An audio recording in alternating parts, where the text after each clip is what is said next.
Hello hi dear friends, അങ്ങനെ നമ്മുടെ Onam series ഏതാണ്ട് പരിസമാപ്തിയിലെത്തുകയാണ്. അപ്പോൾ ഇന്ന് അതിൻ്റെ ലാസ്റ്റ് ആയിട്ടുള്ള എപ്പിസോഡ് അല്ലെങ്കിൽ വീഡിയോ ആണ്. ഇനിയിപ്പോൾ ദിവസങ്ങളൊന്നുമില്ല, നാളെ തിരുവോണമാണ്. അപ്പോൾ നമ്മൾ ഉത്രാടപ്പാച്ചിലിൻ്റെ ദിവസത്തിൽ നിൽക്കുകയാണ്. അപ്പോൾ ഈ പണ്ടത്തെ പോലെ ഉത്രാടപ്പാച്ചിൽ ഭയങ്കര പാച്ചിലൊന്നും നമുക്ക് പറ്റില്ലല്ലോ, കാരണം കൊറോണയില്ലേ. അപ്പോൾ കൊറോണയുടെ കാലഘട്ടത്തിൽ ജീവിക്കുമ്പോൾ നമുക്ക് അതിൻ്റേതായ ഒരു എന്താ പറയുക റെസ്ട്രിക്ഷൻസും ഒരു തിരിച്ചറിവ് എല്ലാവർക്കും ഉണ്ടല്ലോ. അപ്പോൾ നമ്മൾ ആ ഒരു ഭയത്തോടു കൂടി തന്നെയാണ് പുറത്തിറങ്ങി സാധനങ്ങൾ വാങ്ങാതിരിക്കാൻ പറ്റില്ല. എങ്കിലും ഗവൺമെൻറ് പറയുന്ന പോലെയൊക്കെ മാനദണ്ഡങ്ങളെല്ലാം പാലിച്ച് ഒരു കോവിഡ് പ്രോട്ടോക്കോൾ ഉണ്ടല്ലോ, അതനുസരിച്ചിട്ട് തന്നെ മുന്നോട്ട് പോകാം. എല്ലാവരും അങ്ങനെ തന്നെയാണെന്ന് തന്നെ വിശ്വസിക്കുന്നു. എന്തായാലും സേഫായിട്ടിരിക്കുക എല്ലാവരും. അപ്പോൾ ലാസ്റ്റ് എന്ന് പറയുമ്പോൾ ഏറ്റവും അവസാനത്തേക്ക് ഞാൻ എന്താ വെച്ചിരിക്കുന്നത്, പാൽപ്പായസമാണ് വെച്ചിരിക്കുന്നത്. അമ്പലപ്പുഴ പാൽപ്പായസം. അമ്പലപ്പുഴ പാൽപ്പായസം എന്ന് വെച്ചാൽ ഭഗവാനെ നേദിക്കുന്നതാണ് അമ്പലപ്പുഴ പാൽപ്പായസം. നമ്മൾ ഒരിക്കലും അതാണ് എന്ന് പറയാൻ പറ്റില്ല. എങ്കിലും അമ്പലപ്പുഴ പാൽപ്പായസത്ത് അതുപോലെ അതിൻ്റെ ഒരു ചെറിയ ഇമിറ്റേഷൻ എന്നേ പറയാൻ പറ്റുള്ളൂ. കാര്യം ഞാൻ അവിടെ അമ്പലപ്പുഴ ശ്രീകൃഷ്ണ ഭഗവാനെ പോയി കണ്ട് അവിടെ തൊഴുത് അവിടുത്തെ പാൽപ്പായസം മേക്കിംഗ് എല്ലാം ചിത്രീകരിച്ചിട്ടുള്ള ഒരാളാണ്. അതായത് ഫ്ലേവേഴ്സ് ഓഫ് ഇന്ത്യക്ക് വേണ്ടിയിട്ട്. അതൊരു എന്താ പറയുക, നമുക്ക് മനസ്സിൽ നിന്ന് മാറാത്തൊരു നിമിഷമാണ്. ആ സമയത്ത് ഇങ്ങനെ പായസം റെഡിയായിട്ട് ഭഗവാനെ നേദിക്കാനായിട്ട് കൊണ്ടുപോകുമ്പോൾ ആ ഒരു വിളി എന്ന് പറയുമ്പോൾ നമ്മുടെ കണ്ണ് നിറഞ്ഞു പോകും. ശരിക്കും പറഞ്ഞ ഒരു പ്രസൻസ് ഫീൽ ചെയ്യുന്ന പോലെ എനിക്ക് തോന്നി. ഞാൻ അവിടെ ഇങ്ങനെ തൊഴുകയോടെ നിൽക്കുകയാണ്. അതിങ്ങനെ ആ വിളിക്കുമ്പോൾ തന്നെ എന്താ പറയുക, ഒരു രോമാഞ്ചം പോലെ ഈ രോമമൊക്കെ ഇങ്ങനെ പൊങ്ങി വന്നിട്ട് എൻ്റെ കണ്ണൊക്കെ നിറയുന്നൊരു അനുഭവം എനിക്കുണ്ടായിട്ടുണ്ട്.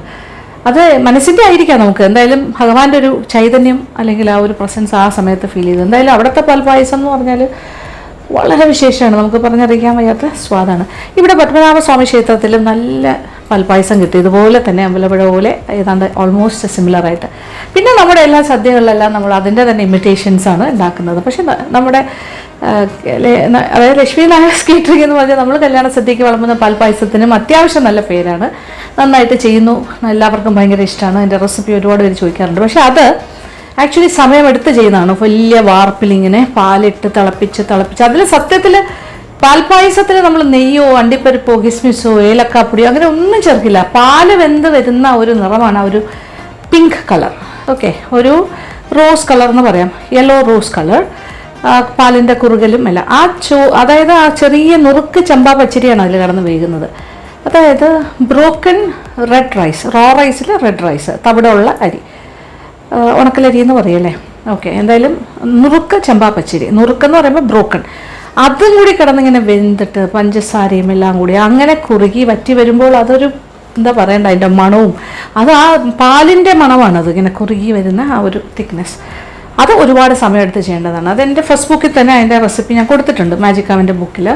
ഞാൻ പക്ഷേ നിങ്ങളെ അത്രയും ബുദ്ധിമുട്ടിക്കുന്നില്ല, കുറച്ച് ഈസി ആയിട്ടുള്ള അമ്പലപ്പുഴ പാൽപ്പായസം കുക്കറിൽ ചെയ്യാമെന്ന് വിചാരിച്ചു. ഓക്കെ, അപ്പോൾ കുക്കറിൽ ചെയ്യുന്നതിന് കുഴപ്പമില്ല, അത്യാവശ്യം നല്ല പൊക്കമുള്ള കുക്കർ സംഘടിപ്പിക്കുക. അതിനുവേണ്ടി ഞാൻ ഇവിടെ വലിയ പൊക്കമുള്ള കുക്കറൊക്കെ ശരിയാക്കി വെച്ചിട്ടുണ്ട്. ഇതിപ്പോൾ ഒരു 10 ലിറ്ററിൻ്റെ കുക്കറാണ്. ഇത്ര തന്നെ വേണമെന്നില്ല, ഒരു 5 അല്ല ഒരു 7 ലിറ്റേഴ്സിൻ്റെ ഒക്കെ ആണെങ്കിൽ നല്ലതായിരിക്കും എന്ന് എനിക്ക് തോന്നുന്നു. കാര്യം പാല് പൊങ്ങി ഇങ്ങനെ ആ വെയിറ്റിൻ്റെ ഭാഗത്ത് കൂടി കുറച്ചൊക്കെ അല്ലെങ്കിൽ പുറത്തേക്ക് വരും. എന്തായാലും തുടങ്ങാം. അതിന് കറക്റ്റ് അരക്കപ്പ് എടുത്ത് വെച്ചിട്ടുണ്ട്. ചമ്പാ പച്ചരി നുറുക്ക് ബ്രോക്കൺ, 1 കപ്പ് പഞ്ചസാരയുണ്ട്. പഞ്ചസാര 3/4 കപ്പോ 1 കപ്പോ, രണ്ടാണെങ്കിലും 1 കപ്പ് നല്ല മധുരമായിരിക്കും, 3/4 ഒരു കറക്റ്റ് ഒരു ഇച്ചിരി ഒരുപാട് മധുരം ഇഷ്ടമില്ലാത്തവർ 3/4 കപ്പ് എടുക്കുക. 1 ലിറ്റർ പാലും റെഡി. അപ്പോൾ ഇനി അരിയെ ഒന്ന് നന്നായിട്ട് കഴുകിയെടുക്കാം. ഇതിൻ്റെ കാണുന്നുണ്ടല്ലോ നുറുക്ക് ചെറിയ broken, okay, brown colour champa പച്ചരി.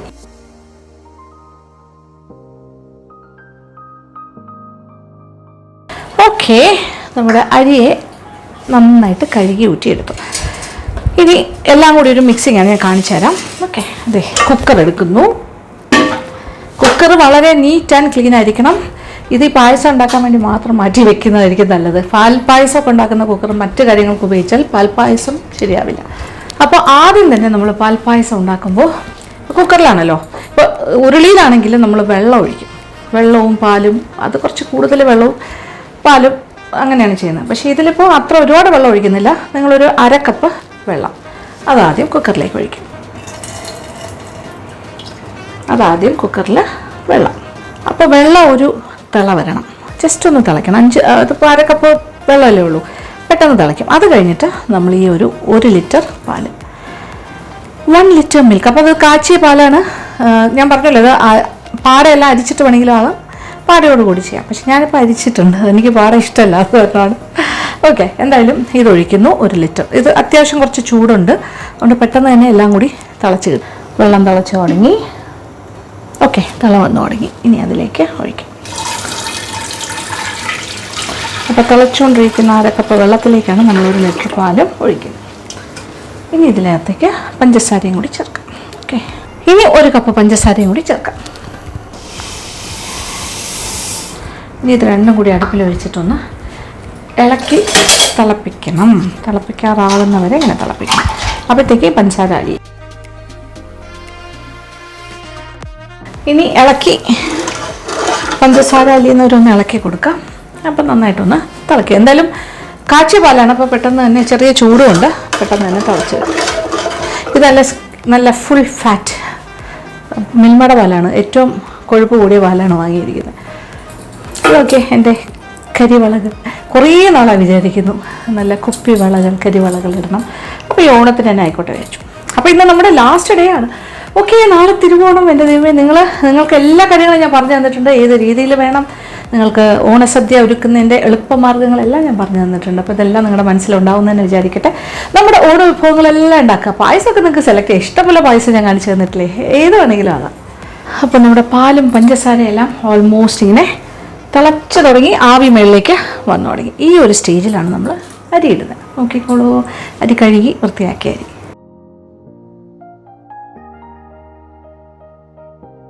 നന്നായിട്ടൊന്ന് യോജിപ്പിക്കാം. ദേ ഇളക്കി കൊടുക്കാം. കാണുന്നുണ്ടല്ലോ, നല്ല ആവിയെല്ലാം വെള്ളിലേക്ക് വരുന്നു. ഇനി എന്താ ചെയ്യേണ്ടതെന്ന് പറഞ്ഞുതരാം. ഓക്കെ, ഇതിലേറ്റവും പ്രധാനപ്പെട്ട കാര്യം എന്തിന് വെള്ളം ഒഴിച്ചു എന്ന് ചോദിക്കുക. അപ്പോൾ വെള്ളം ഒഴിക്കുന്നതോടുകൂടി ഈ അടിക്ക് പിടിക്കാനുള്ള ടെൻഡൻസി കുറയും. 1. 2 പറയുന്നത് പാലിൽ പഞ്ചസാരയും കൂടി ഇട്ട് ഇളക്കി കഴിയുമ്പോൾ അതൊന്ന് ലൂസാകും, പഞ്ചസാര അലിഞ്ഞ്. അത് വന്നു കഴിയുമ്പോൾ ശരിക്കും പറഞ്ഞാൽ പാല് ഇങ്ങനെ അടിയിൽ പിടിക്കുന്ന ആ ഒരു രീതി പെട്ടെന്നുണ്ടാവില്ല, അടിക്ക് പിടിക്കില്ല, ആ ഒരു ടെൻഡൻസി മാറും. അങ്ങനെ 2 കാരണങ്ങളും ഇതിനകത്തുണ്ട്, വെള്ളവും പഞ്ചസാരയും. ഇനി കുക്കർ അടയ്ക്കുന്നു. ഓക്കെ, എന്നിട്ട് ചെറിയ തീയിലേക്ക് മാറ്റാം. അപ്പോൾ ഇപ്പുറത്തെ അടുപ്പിൽ ചെറിയ തീ പോലും വലിയ തീയാണ്, അതുകൊണ്ട് ഞാൻ ഇപ്പുറത്തോട്ട് മാറ്റാൻ പോവുകയാണേ. എന്നിട്ട് ഒരു അരമണിക്കൂർ വെയിറ്റ് ചെയ്യാം. 30 to 35 മിനിറ്റ്സ്, ഒരു 35 മിനിറ്റ് വെയിറ്റ് ചെയ്യാം. ഓക്കെ, എന്നിട്ട് അപ്പോൾ ചെറിയ തീയിൽ കിടക്കട്ടെ. ഇൻ കേസ് വിസിൽ വന്നാലും വിഷമിക്കേണ്ട ആവശ്യമില്ല. വിസിൽ വന്നിട്ട് വീണ്ടും നമ്മളൊന്ന് പ്രസ് ചെയ്ത് കൊടുത്താൽ മതി. ഓക്കെ, വേണമെങ്കിൽ ചെറുതായിട്ടൊന്ന് വിസിൽ വന്ന് കഴിയും, ഇടയ്ക്ക് വേണമെങ്കിൽ ഒന്നിങ്ങനെ കുലുക്കി കൊടുക്കാം. ഓക്കെ, ചെറുതായിട്ടൊന്ന് ഇടയ്ക്ക് ഒരു 2 or 3 പ്രാവശ്യം ഒന്ന് കുലുക്കുന്നത് നല്ലതായിരിക്കും. നമ്മൾ തന്നെ എടുത്തിട്ട് ഇങ്ങനെ. ഓക്കെ, അങ്ങനെ 2 or 3 or 4 പ്രാവശ്യം ചെയ്യുക. എന്തായാലും അരമണിക്കൂർ സമയം, 30 to 35 മിനിറ്റ്സ്. അത് കഴിഞ്ഞാൽ തീ ഓഫ് ചെയ്യാം. ഓക്കെ, അപ്പോൾ ഇത്രയും മാത്രമേ ഉള്ളൂ, സിമ്പിളാണ്. ഇനി നമുക്ക് വെയിറ്റ് ചെയ്യുന്ന സമയമുള്ളൂ. അപ്പോൾ ഞാൻ വേറെ കാര്യങ്ങളൊക്കെ ചെയ്യാൻ പോവാണ്. ഓക്കെ, ഞാനപ്പോൾ കറക്കമെല്ലാം കഴിഞ്ഞ് തിരിച്ചെത്തിയിരിക്കുന്നു. ഇപ്പോൾ ഒരു 35 മിനിറ്റായി. ഇനി നമുക്കിത് ഓഫ് ചെയ്യാം. ഓക്കെ, അപ്പോൾ ഭാഗ്യത്തിന് ഇതിൽ വിസിലൊന്നും വന്നില്ല ഇതുവരെ. ഏറ്റവും ചെറിയ തീയിൽ തന്നെയാണ് ഞാൻ വെച്ചിരുന്നത്, 35 മിനിറ്റ്സ്. ഇനിയിപ്പോൾ ഞാനൊന്ന് കുലുക്കാണെങ്കിൽ വിസിൽ വരും. ഇനി ഒന്നും ചെയ്യേണ്ട, നമുക്ക് വെയിറ്റ് ചെയ്യാം. ഓക്കെ, ഏകദേശം ഒരു അരമണിക്കൂർ വെയിറ്റ് ചെയ്യാം. Half an hour. ഞാൻ തീ ഓഫ് ചെയ്യാൻ വേണ്ടി മാത്രം വന്നതാണ്. നമ്മളിപ്പോൾ ഈ പാൽപ്പായസം എന്ന് പറയുന്നത് നമുക്കൊരു വലിയ സ്ട്രെയിനേ അല്ല. അപ്പോൾ ഇത് രാവിലെ തന്നെ ചെയ്തിട്ട് ഇതുപോലെ ആക്കിയിട്ട് ഓഫ് ചെയ്തങ്ങ് മാറ്റി വയ്ക്കും. ഈ അരമണിക്കൂർ എന്നുള്ളൊരു കണ്ടീഷനൊന്നുമില്ല. അരമണിക്കൂറോ 1 മണിക്കൂറോ 2 മണിക്കൂറോ ആയാലും കുഴപ്പമില്ല. എന്തായാലും ഓഫ് ചെയ്ത് അടുപ്പിൽ നിന്നും അങ്ങോട്ട് മാറ്റി വയ്ക്കുക, അത്രേ ഉള്ളൂ. ഇതിപ്പോൾ നമ്മൾ തീ ഓഫ് ചെയ്തല്ലോ, മാറ്റി വെച്ചു. അപ്പോൾ ഇതിൻ്റെ ആവിയൊക്കെ സ്വന്തമായിട്ട് കൂളായി. അതിനകത്ത് 2 പായസം ഉണ്ടാക്കാൻ പ്ലാൻ ഉണ്ടെങ്കിൽ തിരുവോണത്തിന് സെക്കൻഡ് പായസം ഇതാക്കുക. ഇതൊരു സൈഡിൽ നടക്കും. അപ്പോൾ ചെറിയ തീയിൽ 35 മിനിറ്റ് നമ്മൾ വേവിക്കുന്നു. പിന്നെന്താ, തിളപ്പിച്ച് കഴിഞ്ഞിട്ടാണ്, അത് മറക്കണ്ട. പാലും പഞ്ചസാരയും കൂടി ഒന്ന് അലിഞ്ഞ് തിള വന്നു തുടങ്ങിയപ്പോൾ അരി ഇട്ടു. എന്നിട്ട് കുക്കർ ക്ലോസ് ചെയ്തു. പിന്നെ ചെറിയ തീയിലേക്ക് മാറ്റി 35 മിനിറ്റ്സ്. അത് കഴിഞ്ഞിട്ട് ഒരു അരമണിക്കൂർ തൊടാണ്ട് മാറ്റി വെച്ചിരുന്നു, തുറന്നിട്ടില്ല. ഇപ്പം തുറക്കാൻ പോവുകയാണ്. കറക്റ്റ് അരമണിക്കൂർ കഴിഞ്ഞു. ഇത് നമ്മുടെ ഉരുളിയിലേക്കാണ് ഇത് പകർന്ന് മാറ്റാൻ പോകുന്നത്. അതാണ് അതിൻ്റെ ഒരു, എന്തൊക്കെ പറഞ്ഞാലും ഉരുളിയിൽ പായസം ഇരിക്കുന്ന കാണുന്നതല്ലേ ഒരു ഭംഗി. കുക്കറിലിരിക്കുന്നതാണോ? അല്ലല്ലോ. അത് ഉരുളിയിലേക്ക് നമുക്ക് മാറ്റാം. അപ്പോൾ നല്ല ബ്യൂട്ടിഫുൾ ആയിരിക്കും. ഇത്ര എളുപ്പം എങ്ങനെയാണ് പാൽപ്പായസം? അങ്ങനെ അപ്പോൾ കുക്കർ പായസം എപ്പോഴും എല്ലാവർക്കും അറിയുന്നതാണ്, കുക്കറിൽ പാൽപ്പായസം ഉണ്ടാക്കുന്നൊരു രീതി. അപ്പോൾ ഒന്ന് ശ്രദ്ധിച്ചാൽ മാത്രം മതി അളവ് കാര്യങ്ങളൊക്കെ. ഇത് അത്യാവശ്യം നല്ല മധുരമായിരിക്കും. 1 കപ്പ് പഞ്ചസാര. ഇത് ഇത്ര മധുരം വേണ്ടെങ്കിൽ 1/4 കപ്പ് പഞ്ചസാര ആയാലും മതി. ഓക്കെ, തുറക്കട്ടെ. അങ്ങനെ ആഹാ, നമ്മുടെ പിങ്ക് പായസമായി തന്നെ ഇരിക്കുന്നു. കണ്ടല്ലോ, നല്ല കുറുകിയ അമ്പലപ്പുഴ പാൽപ്പായസം പോലെ ആണോന്ന് ചോദിച്ചാൽ അതല്ല. കണ്ടോ, കറക്റ്റ് കുറുകൽ. ഓ, പെർഫെക്റ്റ്. ഇതിപ്പോൾ നമ്മൾ 1 ലിറ്റർ പാലിൽ ഉണ്ടാക്കിയത്. അപ്പോൾ ഇതിൻ്റെ പകുതിയേ ഉള്ളൂ. ഇതിപ്പോൾ 1/2 ലിറ്റർ ഉണ്ടാവും പായസം റെഡി ആയി കഴിയുമ്പോൾ. ഇനി ഇത് കോരി ഒഴിക്കുമ്പോൾ നിങ്ങൾക്ക് കാണാം. അതേ നോക്കിക്കോളൂ,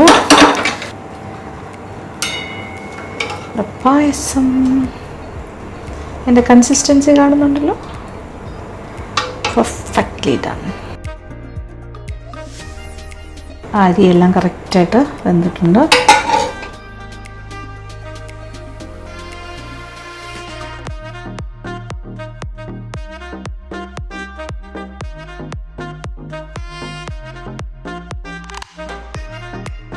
അങ്ങനെ നല്ല കുറുകിയ പാൽപ്പായസം കാണുന്നുണ്ടല്ലോ.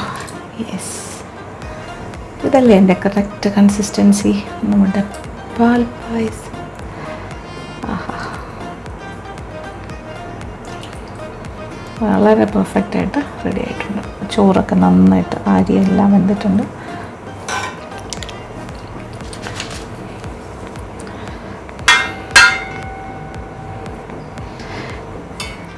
ഇതെനിക്ക് കണ്ടിട്ട് എനിക്ക് എന്ത് സന്തോഷം തോന്നുന്നു അറിയാം. Perfectly done. ഓക്കെ, നിങ്ങൾക്ക് ഇതേ റിസൾട്ട് ഇട്ട് ഞാൻ പറഞ്ഞ അതേപോലെ തന്നെ ചെയ്യാം. ഓക്കെ, ഇനി കുക്കറിൻ്റെ പണി കഴിഞ്ഞു. കുക്കറിന് ഇനി ഒരു റോളും ഇല്ല. അതാണ് ഈ കറിവേപ്പിലയുടെ കാര്യം പറഞ്ഞോളേ, കുക്കർ പോയി. ഇനി നമ്മുടെ ബ്യൂട്ടിഫുൾ സ്വർണ്ണ ഉരുളി മതി. ആഹാ, അങ്ങനെ അമ്പലപ്പുഴ പാൽപ്പായസത്തിൻ്റെ ഒരു ചെറിയ എളിയ വശം എന്ന് തന്നെ നമുക്ക് പറയാം. ഭഗവാന്റെ പായസമായിട്ടൊന്നും നമ്മൾ മത്സരിക്കരുത്. പക്ഷേ ഇത് നമ്മുടെ കല്യാണ സദ്യക്കെല്ലാം വിളമ്പുന്ന ആ പാൽപ്പായസം പോലെ തന്നെ അതേ ടെക്സ്ചർ, അതേ രുചി ആയിട്ട് ഉണ്ടാക്കിയെടുക്കാം. ടോട്ടൽ 1 മണിക്കൂർ കൊണ്ട് നമ്മുടെ സംഭവം റെഡി. അപ്പോൾ ആയിക്കഴിഞ്ഞാൽ പിന്നെ 1/2 മണിക്കൂർ കഴിഞ്ഞിട്ട് നമ്മൾ തുറക്കുന്നുള്ളൂ, ഓഫ് ചെയ്ത് കഴിഞ്ഞിട്ട്. സുഖമല്ലേ?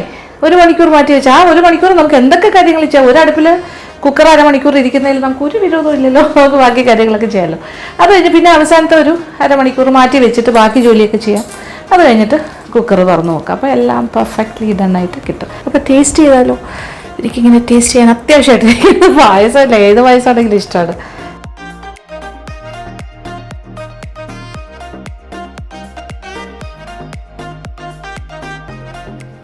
ഇത് നല്ല കുറുകിയ പാകമായിട്ടാണ് കിട്ടിയിരിക്കുന്നത്. ഇനി ഇതിനെ നിങ്ങൾക്ക് ഇച്ചിരി കൂടെ ലൂസ് ആക്കണം എന്ന് തോന്നുകയാണെങ്കിൽ കുറച്ച് തിളപ്പിച്ച പാല് ഇച്ചിരി ആവശ്യാനുസരണം ഒഴിച്ച് അതിൻ്റെ കൺസിസ്റ്റൻസി അഡ്ജസ്റ്റ് ചെയ്താൽ മതി. എന്തായാലും ഈ ഒരു പിങ്ക് ആൻഡ് ആ ഒരു ടേസ്റ്റും ഇതൊന്നും മാറില്ല, കുറയുകയില്ല. അതെല്ലാം അങ്ങനെ തന്നെ കാണാം. അതിൻ്റെ ഒരു കട്ടി, അതായത് എത്ര തിക്നെസ് വേണം അതനുസരിച്ചിട്ട് അത് ഇച്ചിരി പാലൊഴിച്ച് തന്നെ അഡ്ജസ്റ്റ് ചെയ്യാം. പിന്നെ രണ്ടാമതൊരു കാര്യം, ഇതിൽ അണ്ടിപ്പരിപ്പിടൽ, ഏലക്കാപ്പൊടി ഇടലോ അല്ലെങ്കിൽ നെയ്യിടലോ ഒന്നുമില്ല. പ്യുവർ പാലിൻ്റെ ടേസ്റ്റ്, കുറുകിയ പാൽ. ആഹാ,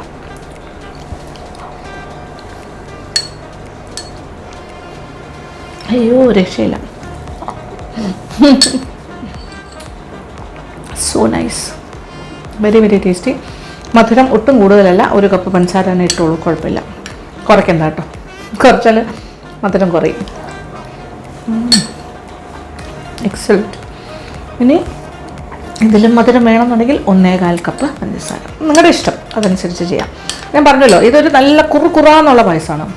ഇരിക്കും തോറും അതിങ്ങനെ കുറുകി തന്നെയാണ് ഇരിക്കുന്നത്. അപ്പോൾ ഇച്ചിരി തിളപ്പിച്ച പാല് കുറച്ച് 1/2 കപ്പ് ആവശ്യാനുസരണം 1/2 കപ്പ് 1/4 കപ്പ് ഒഴിച്ച് അങ്ങനെ ഇളക്കി കൊടുത്താൽ മതി. അപ്പോൾ കറക്റ്റ് കൺസിസ്റ്റൻസിയിൽ നിങ്ങളുടെ ഇഷ്ടത്തിന് കിട്ടും. ഓക്കെ, കഴിച്ച് തീർക്കട്ടെ. എന്തായാലും രണ്ടാമത്തെ പായസം ഫിക്സ് ആയി കഴിഞ്ഞു. അപ്പോൾ ഇത് ട്രിവാൻഡ്രക്കാരെല്ലാം ഈ പാൽപ്പായസത്തിൻ്റെ കൂടെ ബോളി ചേർത്താണ് കഴിക്കുന്നത്. അപ്പോൾ ബോളിയുടെ റെസിപ്പി നമ്മൾ കഴിഞ്ഞ വർഷത്തെ ഓണം സീരീസ് 2020 ഞാൻ ചെയ്ത് കാണിച്ചിട്ടുണ്ട്. അപ്പോൾ ആ വീഡിയോയിലേക്ക് ഞാൻ അതിൻ്റെ ലിങ്ക് പറ്റുമെങ്കിൽ ഡിസ്ക്രിപ്ഷൻ ബോക്സിൽ കൊടുക്കാം. എന്തായാലും നിങ്ങളൊന്ന് ജസ്റ്റ് എൻ്റെ ഏതൊരു വീഡിയോ വേണമെന്നുണ്ടെങ്കിലും ഒന്ന് ലക്ഷ്മി നായർ വ്ളോഗ്സ് യൂട്യൂബ് എടുക്കുക, ലക്ഷ്മി നായർ വ്ളോഗ്സ് എന്നോ വെറുതെ ലക്ഷ്മി നായർ എന്ന് അടിച്ചാലും മതി. എന്നിട്ട് അതിൽ ഈ ഐറ്റത്തിൻ്റെ പേര് കൊടുക്കുക. ഓക്കെ, ബോളി ലക്ഷ്മി നായർ എന്ന് അടിച്ചു കഴിഞ്ഞാൽ ആ ബോളിയുടെ വീഡിയോ കയറി വരും. അതുപോലെ കഴിഞ്ഞ ഓണം സീരീസ് 2020 എന്ന് അടിച്ചു കഴിഞ്ഞാൽ ആ ഓണം സീരീസിൻ്റെ കംപ്ലീറ്റ് ലക്ഷ്മി നായർ എന്നൊരു പേരും കൂടി വെച്ചിട്ട് ഓണം സീരീസ് 2020, ലക്ഷ്മി നായർ ഓണം സീരീസ് 2019 2019 എന്ന് അടിച്ചാൽ ആ സമയത്തുള്ള എല്ലാ റെസിപ്പീസും കിട്ടും. ഓക്കെ, അങ്ങനെ ഏത് റെസിപ്പി വേണമെങ്കിലും നിങ്ങൾക്ക് ചൂസ് ചെയ്യാം. അപ്പോൾ അച്ചാറുകളെല്ലാം ഫസ്റ്റ് 2019 ഓണം സീരീസ് 1 കൂടുതലും കൊടുത്തിരിക്കുന്നത്, ഇഞ്ചിക്കറി, മാങ്ങാക്കറി അങ്ങനത്തെ. സെക്കൻഡ് സീരീസിൽ പുളിയിഞ്ചി, തൃശ്ശൂർ പുളിയിഞ്ചിയൊക്കെ കൊടുത്തിട്ടുണ്ട്. പിന്നെ വെള്ള നാരങ്ങ അച്ചാറിടുന്ന കൊടുത്തിട്ടുണ്ട്, ബോളിയുണ്ട്, അങ്ങനത്തെ കാര്യങ്ങൾ. പിന്നെ അടപ്രഥമൻ, അങ്ങനത്തെ എല്ലാം, അടപ്രഥമൻ, കടലപ്രഥമൻ എല്ലാം നമ്മൾ 2 ഓണം സീരീസിലായിട്ട് കാണിച്ചിട്ടുണ്ട്. ഇപ്രാവശ്യത്തിൽ ചെറുപരിപ്പ് പ്രഥമനുണ്ട്. പിന്നെ പഴപ്രഥമൻ ഓൾറെഡി നമ്മൾ നേരത്തെ വീഡിയോ ഇട്ടിട്ടുണ്ട്. ഇങ്ങനെ എല്ലാ കാര്യങ്ങളും നമ്മുടെ ഇതിലുണ്ട്. ശർക്കര വരട്ടി ആ കാര്യവും നമ്മൾ ചെയ്തിട്ടുണ്ട്. അത് കഴിഞ്ഞ വർഷത്തെ 2020 ഓണം സീരീസ് 2 2020 അതിലുണ്ട്. അപ്പോൾ എല്ലാം സെലക്ട് ചെയ്യാൻ നിങ്ങൾക്ക് ഏതാ വേണ്ടത്, ഏത് പച്ചടി, കിച്ചടി, അങ്ങനെയൊക്കെ മധുരക്കറി ഏത് വേണമെങ്കിലും, ഏത് ടൈപ്പ് തോരൻ വേണമെങ്കിലും നിങ്ങൾക്ക് സെലക്ട് ചെയ്തെടുക്കാം. എല്ലാ വീഡിയോസും യൂട്യൂബിൽ അവൈലബിൾ ആണ്. എന്തായാലും ഞാൻ നിങ്ങളോടൊപ്പം തന്നെ ഉണ്ട്. ഞങ്ങൾക്ക് ഇപ്രാവശ്യം ഓണമില്ല എന്ന് ഞാൻ പറഞ്ഞു കഴിഞ്ഞു. അതുകൊണ്ട് നമ്മൾക്ക് സെലിബ്രേഷൻസ് ഒന്നുമില്ല. എന്തായാലും നിങ്ങളുടെ വീടുകളിൽ നല്ലൊരു ഓണം ഉണ്ടാവട്ടെ. എല്ലാവരും കൂടി ചേർന്ന് നന്നായിട്ട് ആഘോഷിക്കുക. ഈ കൊറോണ കാലമൊക്കെ ആണെങ്കിൽ പോലും നമുക്ക് ഉള്ളത് കൊണ്ട് ഓണം പോലെ എന്നൊക്കെ പറയില്ലേ, അത് സന്തോഷത്തോടു കൂടി എല്ലാവരുമായിട്ട് ഒത്തുകൂടി ചെറിയ ചെറിയ വിഭവങ്ങളാണെങ്കിലും കുറവുകളും കൂടുതലും ഒന്നും പ്രത്യേകിച്ച് നോക്കണ്ട. ഉള്ള കുറവുകളും പരിമിതികൾക്ക് ഉള്ളിൽ നിന്നുകൊണ്ട് എല്ലാ കാര്യങ്ങളും ചെയ്യുക. ഓക്കെ, അപ്പോൾ സന്തോഷം. എപ്പോഴെങ്കിലുമൊക്കെ എന്നെ ഒന്ന് ഓർക്കുക. അപ്പോൾ ഇത് കഴിഞ്ഞിട്ട് നാളത്തെ തിരുവോണമൊക്കെ ഉണ്ട് കഴിഞ്ഞിട്ട് പറ്റുമെങ്കിൽ ഞാൻ നിങ്ങളെല്ലാവരും ഫ്രീ ആയി കഴിഞ്ഞിട്ട് തിരുവോണത്തിന് രാത്രി ഒരു ലൈവ് വരാൻ ശ്രമിക്കാം. അപ്പോൾ നിങ്ങളുടെയൊക്കെ ഫീഡ്ബാക്സൊക്കെ എനിക്ക് തരിക. അപ്പോൾ വളരെ വളരെ സന്തോഷം. അപ്പോൾ എല്ലാവർക്കും എന്താ പറയേണ്ടത്, മനസ്സിൽ നിന്ന് സ്നേഹം മാത്രമേ എനിക്ക് പറയാനുള്ളൂ. നിങ്ങളുടെ എല്ലാവരുടെയും കമൻറ്റ് ബോക്സിൽ വരുന്ന ഓരോ വീഡിയോയുടെ താഴെ വരുന്ന കമൻറ്റ്സ് ഞാൻ വായിക്കുന്നുണ്ട്. ഒക്കെ സന്തോഷമാണ്. നിങ്ങളെല്ലാവരും ഈ പ്രാവശ്യത്തെ ഓണം ചേച്ചിയോടൊപ്പമാണ്. എല്ലാ വർഷവും, കഴിഞ്ഞ വർഷവും എന്നോട് നിങ്ങളെല്ലാവരും പറഞ്ഞു, 2019 പറഞ്ഞു ചേച്ചിയോടൊപ്പമാണ് ഞങ്ങളുടെ ഓണം. അത് കേൾക്കുമ്പോൾ തന്നെ എന്ത് സന്തോഷം അറിയാം. അപ്പോൾ ആ ഒരു സന്തോഷം തന്നെയാണ് എൻ്റെ ഏറ്റവും വലിയ എന്താ പറയുക ഒരു റിവാർഡ് എന്ന് പറയുന്നത്. അപ്പോൾ thank you so much from the bottom of my heart. മനസ്സിൽ നിന്നും സ്നേഹം മാത്രം. പിന്നെ എല്ലാവർക്കും ഒരു ഹാപ്പി ഓണം. ഹൃദയത്തിൻ്റെ ഭാഷയിൽ ഒരു ഓണാശംസകൾ ഞാൻ നേരാൻ ആഗ്രഹിക്കുകയാണ്. ഹാപ്പി ഓണാശംസകൾ. Thank you. ഇനി നമുക്ക് തിരുവോണത്തിന് പറ്റുമെങ്കിൽ ലൈവിൽ വരാം, അല്ലെങ്കിൽ അത് കഴിഞ്ഞിട്ടുള്ള നമ്മുടെ റെഗുലർ വീഡിയോസുമായിട്ട് മുന്നോട്ട് പോകാം. അപ്പോൾ thank you so much. Thank you for watching and keep on watching Lakshmi Nair vlogs.